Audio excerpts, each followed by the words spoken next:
안녕하세요, 개미입니다. 저 어떡해요? 신고당했다는 썸네일로 어그로의 맛을 봐버렸습니다.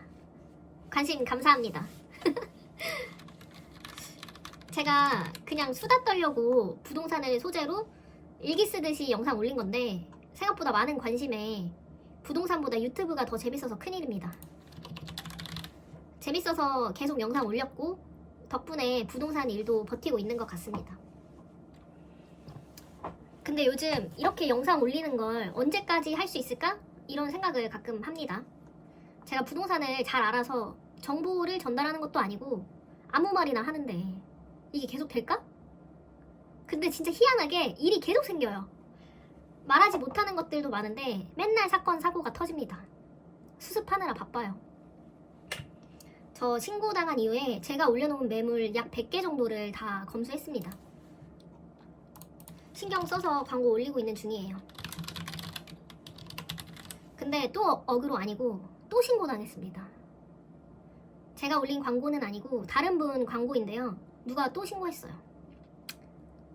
이번엔 누가 구청에 민원을 넣었고 부동산에 등기가 도착했습니다. 과태료 최소 20만원 이상 예상됩니다. 표시 광고 위반이라는 게 대단한 걸 위반해서 신고당하는 게 아니에요. 표시할 사항들이 아주 많은데 그중 뭐라도 누락됐으면 신고 대상이에요. 잘하면 되잖아. 말은 쉬운데 놓치기가 더 쉽습니다. 어쨌든 잘못한 사람 잘못이죠. 경쟁 부동산에서 신고를 하는 건지 들리는 얘기로는 이 동네에 과태료 폭탄이 터지고 있대요. 시장 질서를 위해 올바른 광고 표기를 해야 함은 분명한데 과하다는 생각은 지울 수가 없네요. 오피스텔의 경우 몇 층인지 정확하게 노출을 해야 하는데 고층, 중층, 저층으로 노출한 걸 누가 신고했네요. 이것도 우리 부동산 잘못이죠. 다들 광고 올릴 때 조심하세요. 저희 부동산도 원래도 신경 썼지만 더 꼼꼼하게 확인하고 있습니다. 여러분, 네이버에 광고 하나 올리는데 최소 1,300원이 듭니다. 여기에 등기 700원까지 더하면 2,000원이에요. 이런 표시 광고가 잘못 입력되었을 경우에 플랫폼에서 사전 검수해줄 수 있다면 좋겠네요. 부동산이 손님들에게는 업자지만 여러 광고 플랫폼을 사용하는 소비자이기도 하잖아요. 우리 편은 아무도 없는 건가요? 들어오는 돈보다 나가는 돈이 많은 요즘입니다. 당일 올린 매물이 당일에 바로 나가기도 합니다. 광고비 2,000원을 결제했지만 나간 매물 광고는 바로 내려야 돼요. 이거 아까워서 안 내렸다가 신고당하면 이것도 문제됩니다. 네이버에 광고를 하나 올리면 한 달 동안 유지가 됩니다. 그렇지만 올린 광고를 한 달 동안 그대로 두면 제 광고는 매일매일 아래로 내려가요.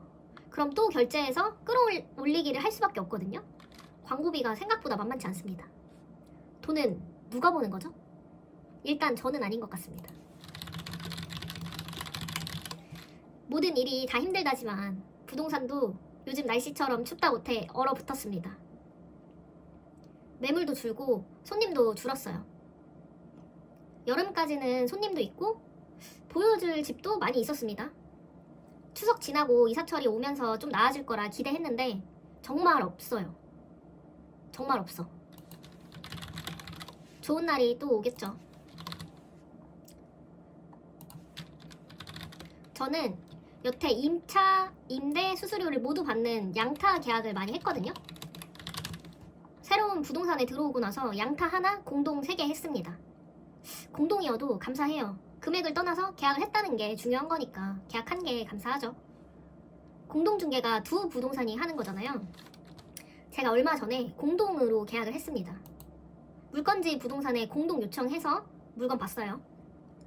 여러분, 손님들이 집 알아볼 때 부동산 여러 군데에 전화하잖아요.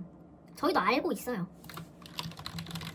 심지어 저희는 직원이 많으니까 부동산 내에서도 겹치는 손님이 생깁니다. 우리 부동산 내에서는 교통 정리가 되지만 다른 부동산끼리는 어렵죠.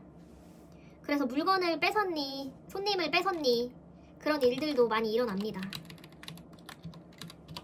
저는 어떤 상황에서도 정직하고 솔직하게 중개하려고 하고요. 공동중개 부탁드릴 때도 정말 공손하게 합니다. 차가운 대답이 돌아올 때도 많아요. 아, 갑자기 생각났는데 제가 공동 부탁하려고 어떤 부동산에 전화했을 때의 일입니다. 제가 안녕하세요, 개미 부동산입니다 하자마자 그 부동산 사장님이 저한테 뭐라고 하셨냐면 나갔습니다. 저 어떤 물건인지도 말 안 했거든요. 그래서 네? 하니까 계약 됐다고요 해서 네 하고 끊었습니다. 쉽지 않습니다. 당연히 거절하실 수 있는 일이고 기분 상하지 않는데 이런 거절은 좀 속상하죠. 아무튼 저는 부동산은 결국 먼저 돈 넣고 계약하는 사람이 임자라고 생각합니다. 제 손님도 어딘가로 새어 나갔을 테고 저한테 온 손님도 또 다른 부동산에서 집을 받겠죠. 잠깐 아쉬워하고 다음을 계약해야겠죠, 그럴 때면. 근데 그러지 않는 부동산들이 있습니다. 분명 정정당당 중개해서 계약했는데 내가 먼저 집을 보여줬으니 이런 식으로 하면 안 된다 하시는 분들이 있어요. 제가 얼마 전에 공동으로 한 계약이 그랬습니다. 저한테 공동해준 부동산이 전화와서 다른 부동산에서 먼저 집을 보여줬다더라. 그래서 너무 곤란해졌다 하셔서 처음에 어버버 하다가 안 그래도 단타인데 3타할 뻔했어요. 저는 손님이 다른 부동산에서 집을 본지도 몰랐고요. 당연히 뺏은 것도 아니죠. 손님이 저한테 연락 와서 제가 손님 조건에 맞는 물건을 찾아서 보여준 거니까요. 결국 손님은 여기저기 알아보다가 결정을 내릴 순간에 만난 부동산과 계약을 하는 거죠.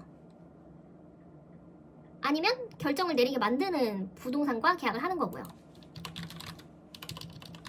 이런 손님 있고 저런 손님 있는 거 아니겠습니까?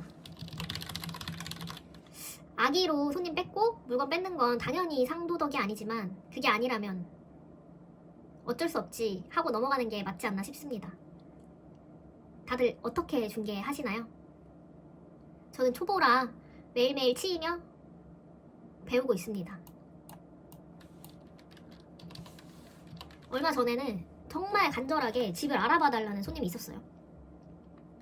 저랑 계약 안 해도 상관없어요. 좋은 집을 구하셨으면 하는 마음으로 열심히 알아봐 드렸습니다. 제가 보여드린 집이 마음에 안 들어서 계약 안 할 수도 있죠. 그래도 되는데 아침, 저녁, 주말 시도 때도 없이 연락 와도 친절하게 상담해드렸는데 마음에 들어 하신 집 가격이 떨어져서 혹시나 고민해보셨냐고 물어보려고 전화했는데 당연히 안 받으셨고 연락도 없네요. 이럴 때면 현타가 옵니다.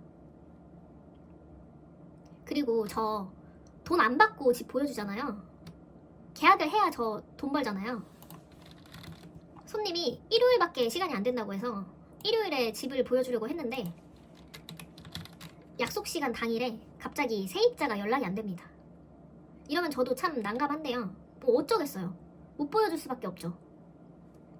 손님한테 죄송하다면서 상황 설명을 했는데 얼마나 바쁜 와중에 시간을 낸 건데 이러시면 어떡하냐고 하시더라고요. 약간 화를 내셨죠.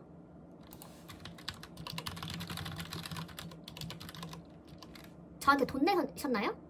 라고 할 뻔했는데 참았고요. 저도 일요일에 시간 냈는데 상황이 이렇다 죄송하다 했습니다. 얼굴을 붉히진 않았는데 제 마음은 편치 않았어요. 억울하기도 하고요. 공짜로 집 보여주니까 너무 당연하게 생각하는 것 같습니다. 이게 맞나요? 아,